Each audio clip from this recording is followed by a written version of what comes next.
Narito tayo ngayon upang matunghayan ang nakakakilig, napaka-sweet, sobrang nagtitrending at talaga namang inaabangan ng mga manonood na love story ni Kalingap Tata at Ate Marjorie. Sa pagpapatuloy ng ating istorya ay na-interview nga muli ni Star Rocks si Ate Marjo. Kasalukuyan nga ito nagtitinda at nandoon pa rin sa tindahan.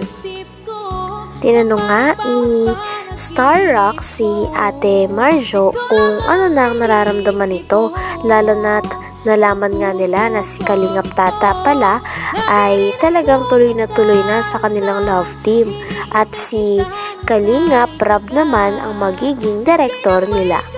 Nang nalaman naman ito ni Ate Marjo ay talagang natuwa siya at parang kitang-kita nga sa kanyang muka na excited na talaga siya.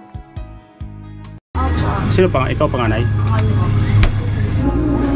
akong balak. Ha? Ano?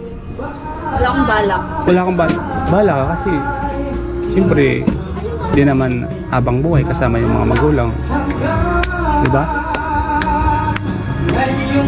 Ikaw, ilang taon ka naman? Ay, bata pa. Tayong May. Bata ka pa. Sakto pala. Bagay na bagay kayo. Oo. Bagay kayong dalawa. Oh. Suplada. Ano yung masasabi mo doon sa mga comment nila? Totoo naman yun. Oh, yun. Totoo naman. Te. Nakakatawa niya. Ano follow up question? Sige, follow up. Ginanahan? Lagi bang nagchat-chat kayo ni Kalingap Tata? Lagi kang chat-chat? Hindi ko sana nakikipag-chat. Ay, hindi ka na pag-chat? Ano yung update sa yung dalawa? Nangungumusta ba siya? Nangungumusta naman. Nakikita ko din naman ng madami siyang work. So, naintindihan mo naman siya? For him. At least, di ba? At least, napakasipag niya. Napakasipag ng magiging partner mo. In the future. Wow! Grabe at talagang sabi nga ni Star Rocks kay Ate Marjo ay napakadami nang nag-aantay ng mga fans at mga viewers sa kanilang pagtatambal ni Kalingap Tata. Nang sinabi naman ni Star Rocks na si Kalingap Rab talaga ang gustong mag-direct sa kanilang dalawa ay natutuwa nga si Ate Marjo. Sabi pa ni Ate Marjo ay napakagaling lang daw kasi hindi niya daw talaga inaasahan na magbo-boom yung video nila ni Kalingap Tata. At ngayon, aware din si Ate Marjo na napakarami nga nilang fans at napakaraming nagko-comment na naghihintay sa kanilang dalawa ni Kalingap Tata. In the future. Wow! Alay mo, di ba? Kayo na yung magkatuluyan. Ano masasabi mo na si Kalingap para bang magdidirect sa inyo? Oo, totoo yun. At kung sakaling mag-umpisa na yung love team nyo, pero ready ka na. Nakita ko kay mama. Kaya naman kay mama mo. Sabotin naman si mama mo. Yeah. Ewan ko, hindi ko alam. May gusto ko bang sabihin abot ko kay Kalingap Rab? Doon sa sinabi niya na siya daw magdidirect, ano yung masasabi mo doon?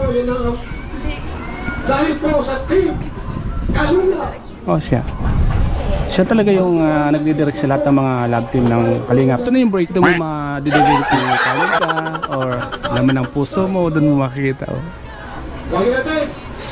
Kung malay mo may nararamdaman mo kay Kalingap Tata at nararamdaman ni Kalingap Tata, yun na talaga, nagtagpo na kayo, di ba?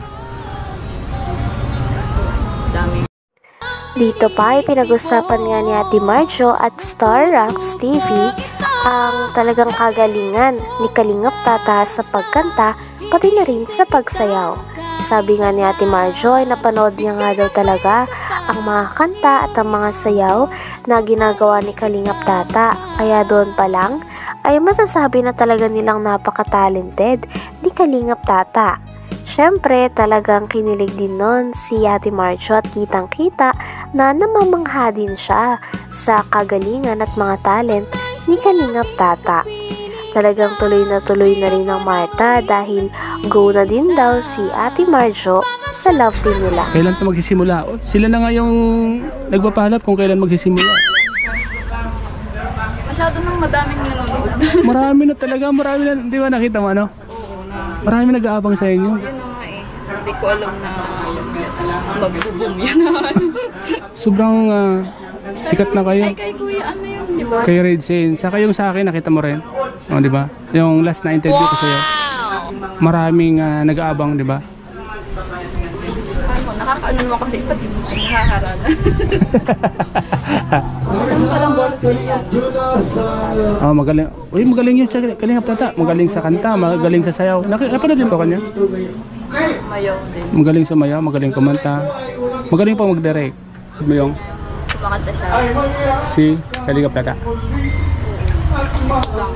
Napanood mo? Oh, kumusta? Ah. Uy, marami na nag-aabang. Totohanin nyo, di ba? Nasa inyo ng dalawa. Pero, mas maganda yung ganun. Kasi para sama kayo single eh. Wala kasama yun. Mayroon yun, isa. Pero yung, para iwala na yata sila. Kasi, kung naman, si Kalingap tata ko, hanis naman yun. Sinabi naman niya na may anak siya. Pero wala siyang asawa. Nasa na yun? Di ba? Oo. Para sa mga single. Ano ba sasabi mo? Okay. Kalapit siya na. Sino? Madami siyang ano. Ah, siya yung nagdidirect. Kay Angelica siya lang yun. Kay Norman siya rin nagdidirect. Direct? Oo. Parang ano yan? Kukumatin? Parang kukumarte siya yung director. Siya pa yung... Ano, magpaan pa siya ng katawan. Hindi kami nag-gym. Talagang kinilig nga si Ate Marjo nang tanungin ni Starrox kung kamusta na daw sila ni Kalingap tata. Lagi daw bang nag-chat si Kalingap tata kung kinakamusta siya nito? Sabi naman ni Ate Marjo ay kinakamusta naman daw siya ni Kalingap tata, ngunit hindi rin sila araw-araw nag-chat o madalas sapagkat alam niya rin na napaka-busy tao ni Kalingap tata dahil napakagaling nga nito mag-direct at sa mga vlog ay alam niya din daw na busy kakagawa ng mga vlog si Kalingap tata. Kaya naiintindihan naman ito ni Ate Marjo. At sabi nga ni Ate Marjo sa kanilang mga viewers at mga supporters na naghihintay ay wait lamang daw sila, talagang abangan nila ang nalalapit na pagkikita muli ni Kalingap tata at ni Ate Marjo. Grabe at napakarami na excited sa pagtatambal muli ng dalawa. Parang kukumarte siya yung director. Siya pa yung... Ano, magpaan pa siya ng katawan. Hindi kami nag-gym. Talaga naghahanda siya kala. Ganda o Marta? Meron na kayong love team eh. Pinangalanan na, di ba? Marta. Ano sa tingin mo? Okay ba? Okay ba yung pangalan? Kasi mga viewers naman yung nag-request nun. Marta. Okay naman ano? Parang ano? Maganda baga. Bawat pagbasa ko ng comment, maraming naghahabang sa'yo. Ano kayo? Okay naman sa'yo. No? Alam naman ni Kalingap tata yung nag-chat naman kayo, di ba? So, ipapaalam na lang namin sa'yo kung kailan kami pupunta dito. Ano? Ganun na lang. Ano yung message mo sa mga viewers? Gandahan pa nila yung comment. Para, para go na ako. Go na. Hindi. Uy, cut mo rin. Sige, cut ko yan. Hindi ko alam. Hindi ko alam kung Basta abangan na lang nila, ano? abangan na lang. Yung mga mangyayari at yung mga gagawin. Abangan na lang. Abangan. Sabi nga sa abangan. Abangan.